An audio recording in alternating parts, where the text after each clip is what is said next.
James had just moved to upstate New York, and he knew no one except for a few flaky work associates. One night during a January blizzard, he heard a faint meow emanating from the nearby alleyway adjacent to his apartment. He ventured into the snowstorm and found a half-frozen gaunt kitten in the alley next to his apartment. In the preceding months, he nurtured the cat back to health, and soon the cat was forever in his debt, loving him dearly and always beside him. She was sitting on his lap, sitting nearby or watching him and analyzing his every move.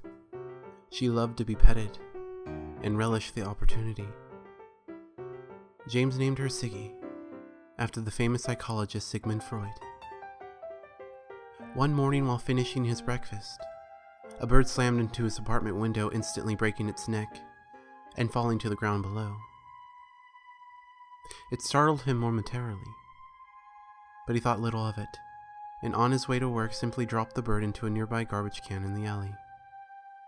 After the arduous day at work, James rushed home looking forward to a relaxing evening.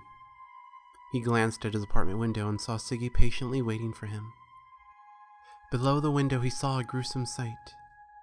The same window the bird had smashed into earlier was littered with birds laying on the ground below. He counted 5 birds, all dead.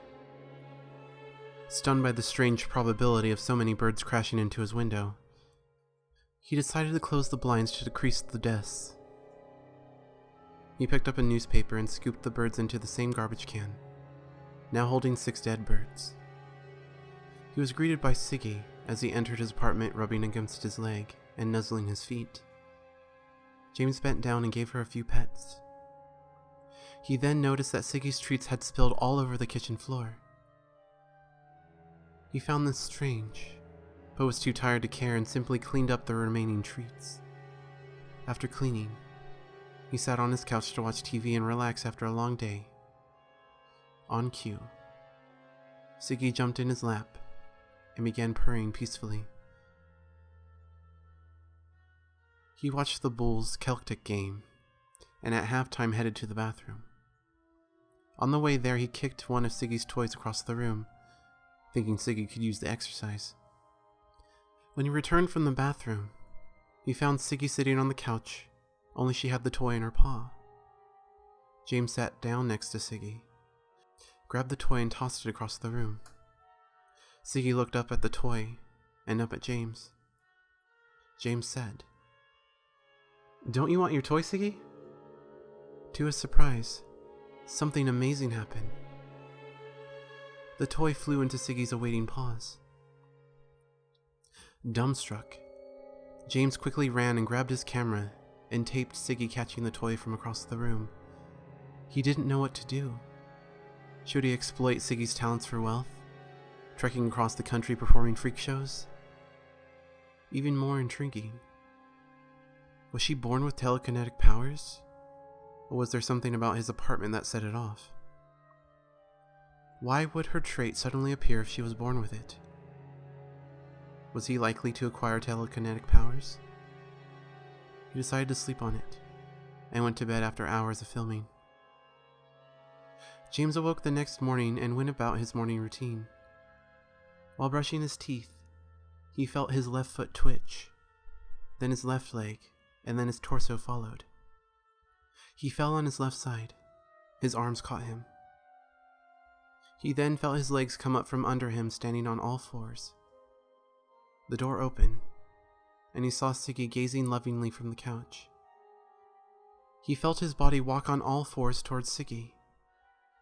He sat on the couch, and Siggie crawled in his lap. His arm moved without James' consent and pet Siggie. She purred ostentatiously. James sat on the couch in terror. He tried to get up, but Siggie forced him back. He tried to pick her up with his free hand, but she forced it down. Siggie sat on his lap, receiving pets, delightfully content. She got up and casually strolled to her water bowl and drank a few sips. The cat food bag, which was leaned against the wall, fell, and she devoured the nuggets. James tried with all his strength to leave the couch, but he was quickly overpowered and slammed back to the couch. He had become the pet.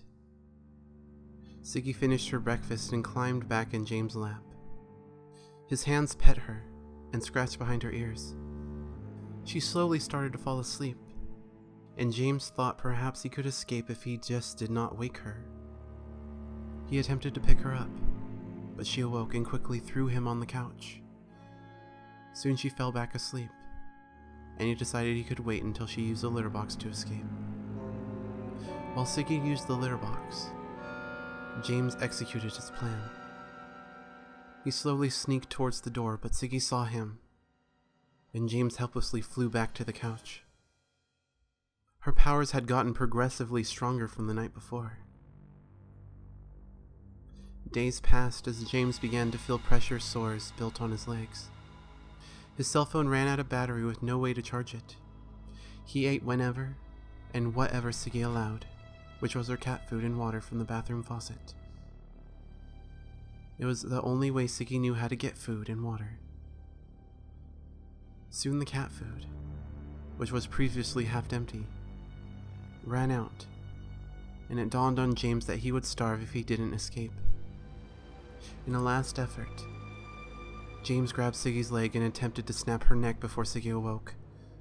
It was no use, as once he laid his hands on Siggie, she awoke, and his hands began petting her. As James feared, Siggie became hungry, and she assumed James was also hungry. He sat on the couch and felt his mouth bite his left arm. The blood oozed from his teeth as he felt his flesh slide down his throat. He moaned through his teeth. Once James seemed full, Siggie chewed at his left leg and soon ripped off a small thumbnail-sized chunk of flesh. She was startled by his screams and quickly silenced him. At this point, James realized she wanted him alive for more pets, which he resumed after she was satisfied with her meal. James's landlord knocked on the door. James's monthly rent was 3 months late. When James did not answer, he called the police. Soon the police arrived and entered the apartment. The smell was overwhelming, a combination of feces and rotting flesh. They entered the apartment and found what was left of James.